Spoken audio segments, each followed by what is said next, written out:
தியோ Peng hook மரண வழக்கு கொலை விசாரணையாக நடத்தக் கோரி குடும்பத்தினர் மீண்டும் மனு தாக்கல்.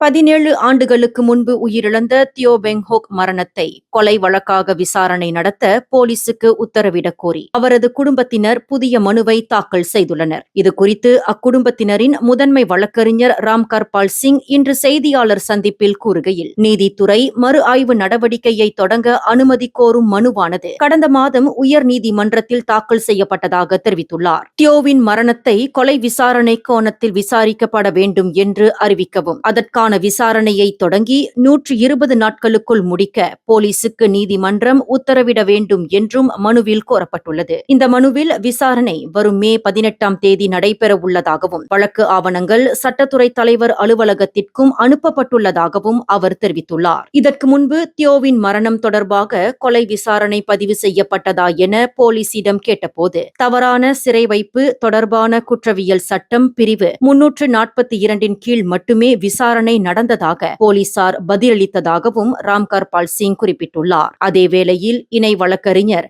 லிம் வெட் ஜெட் கூறுகையில், முன்பு தொடுக்கப்பட்ட தவறான சிறை வைப்பு விசாரணைக்கு தியோ பெங் ஹுக் மரணத்துடன் நேரடி தொடர்பில்லை என்றும் தெரிவித்துள்ளார். மேலும் கொலை குற்றத்துடன் ஒப்பிடும்போது அது மிகவும் சிறிய குற்றச்சாட்டு மட்டுமே என்றும் குறிப்பிட்டுள்ளார். 2018க்கு முன்பு தியோ பெங் ஹுக் மரணம் தொடர்பாக சில விசாரணை ஆவணங்கள் திறக்கப்பட்டிருந்தாலும் கூட அந்த விசாரணைகள் எந்த கோணத்தில் மேற்கொள்ளப்பட்டன என்பது தெளிவாக தெரியவில்லை என்றும் லிம் தெரிவித்துள்ளார். சிலாங்கூர் மாநில ஆட்சிக்குழு உறுப்பினராக இருந்த என் யோங் ஹியான்வாவின் உதவியாளராக பணியாற்றிய தியோ பெங் ஹுக் கடந்த 2009 ஜூலை மாதத்தில் சிலாங்கூர் SPRM அலுவலகத்தில் விசாரணைக்காக ஆஜரான சில மணி நேரங்களுக்கு பின்னர் ஷா ஆலம் நகரில் உள்ள பிளாசா மசாலாம் கட்டிடத்தின் 5வது மாடியில் உயிரிழந்த நிலையில் கண்டுபிடிக்கப்பட்டார் என்பது குறிப்பிடத்தக்கது. மேலும் செய்திகளை தெரிந்து கொள்ள கீழே இருக்கும் பெல் பட்டனை அழுத்துங்கள்.